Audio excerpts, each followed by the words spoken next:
तितली के संघर्ष की कहानी जो आपको सोचने पर मजबूर कर देगी। बहुत समय पहले की बात है। अमन और लोकेश बहुत ही अच्छे दोस्त थे। अमन बहुत ही मेहनत करता था और हमेशा हर काम सही टाइम पर करता था, जबकि लोकेश उसके विपरीत था और हर काम बहुत ही लेट करता था। वह बस यही सोचता था कि सब कुछ बिना मेहनत के मिल जाए, लेकिन वह यह भूल गया था कि जीवन में कठिन मेहनत करना ज़रूरी है। अगर आपने अपने जीवन में संघर्ष नहीं किया तो आप अपने जीवन का मतलब ही नहीं समझ पाओगे। एक दिन की बात है। लोकेश बगीचे में अकेला ही बैठा था। तभी उसकी निगाहें पेड़ पर बैठी एक तितली पर गईं।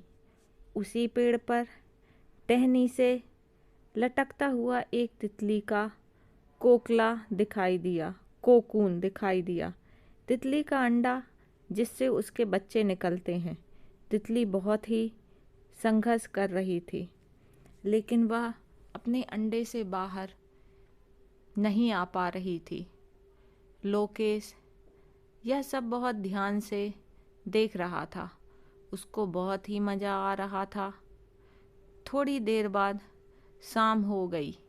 वह अपने घर चला गया। अगले दिन जब वह फिर आया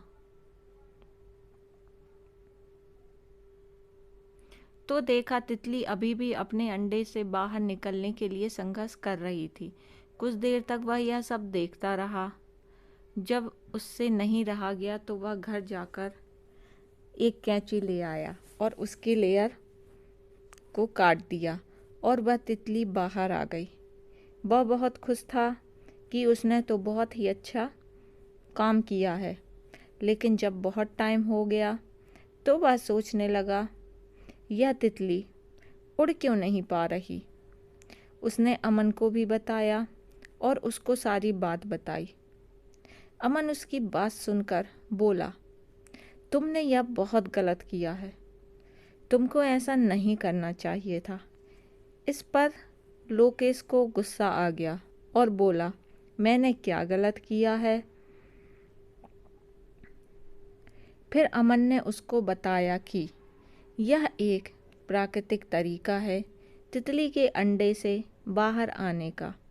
जब तितली अपने अंडे के झिल्ली से बाहर आने का संघर्ष करती है, तब उसका पंख मजबूत होता है और वह आसानी से उड़ सकती है।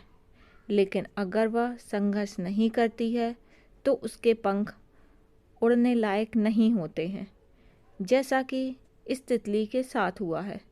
यह सुनकर लोकेश को बहुत दुख हो रहा था कि उसने ऐसा क्यों किया, लेकिन एक बात और भी थी जो लोकेश अब यह जान चुका था कि जीवन में संघर्ष करना बहुत ज़रूरी है, नहीं तो आदमी कमज़ोर हो जाता है और